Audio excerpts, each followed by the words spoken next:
Aloha. I said aloha because soon I'm going to be heading off to Hawaii in just about 2 weeks to do some work at a educational conference as well as some coaching for wrestling.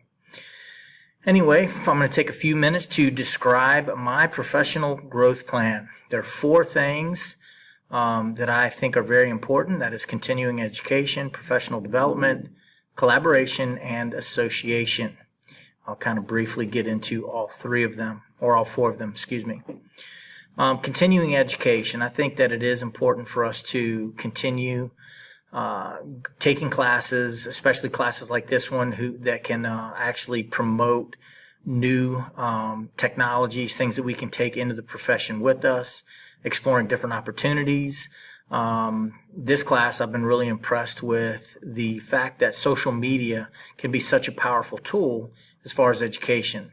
Not a huge Twitter person, but it's obvious that there are a ton of resources that can be accessed through something like Twitter that can make us better teachers. We can kind of do our own little professional development. And the continuing education, the class that we're currently taking, has kind of opened those doors. The next is professional development. Professional development opportunities sometimes are not super high quality. Sometimes they are. But you got to expose yourself to that so that you can take advantage of the opportunities that are presented to you. I'm actually going to be doing a professional development workshop here in about a week and a half. It's the last thing that we do before the end of the school year. That's going to be specifically dealing with project-based learning. So I'm excited to see what I can take away from it and how it can help me for next year.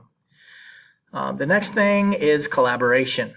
And collaboration is an important piece of the tools that we have, because we can pick the brains of teachers that we work with, other professionals, and sometimes projects that you work on in committees or whatever to explore different things. That collaboration that you have is an important piece.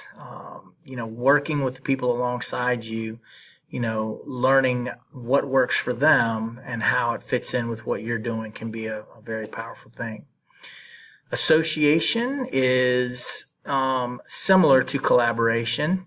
And what I consider to be association is just associating yourself with other professionals, not necessarily collaborating with them, but, just associating yourself with them. I deal with this more in my coaching responsibilities, where I actually work alongside other coaches, clinicians, where I get to see them teach. And I'm not really collaborating with them. We're not really working together towards a goal, but just the fact that I'm there and I can learn from them and they can learn from me when we're kind of leading our individual sessions is a good thing. And like I said, we're not really working together. We're working separately, but we're in front of each other, and so we can kind of pick up things from each other. I try to use all 4 of these. Let me repeat them one more time. Continuing education, professional development, collaboration, and association. These are the things that are important for me and my personal growth. Thank you.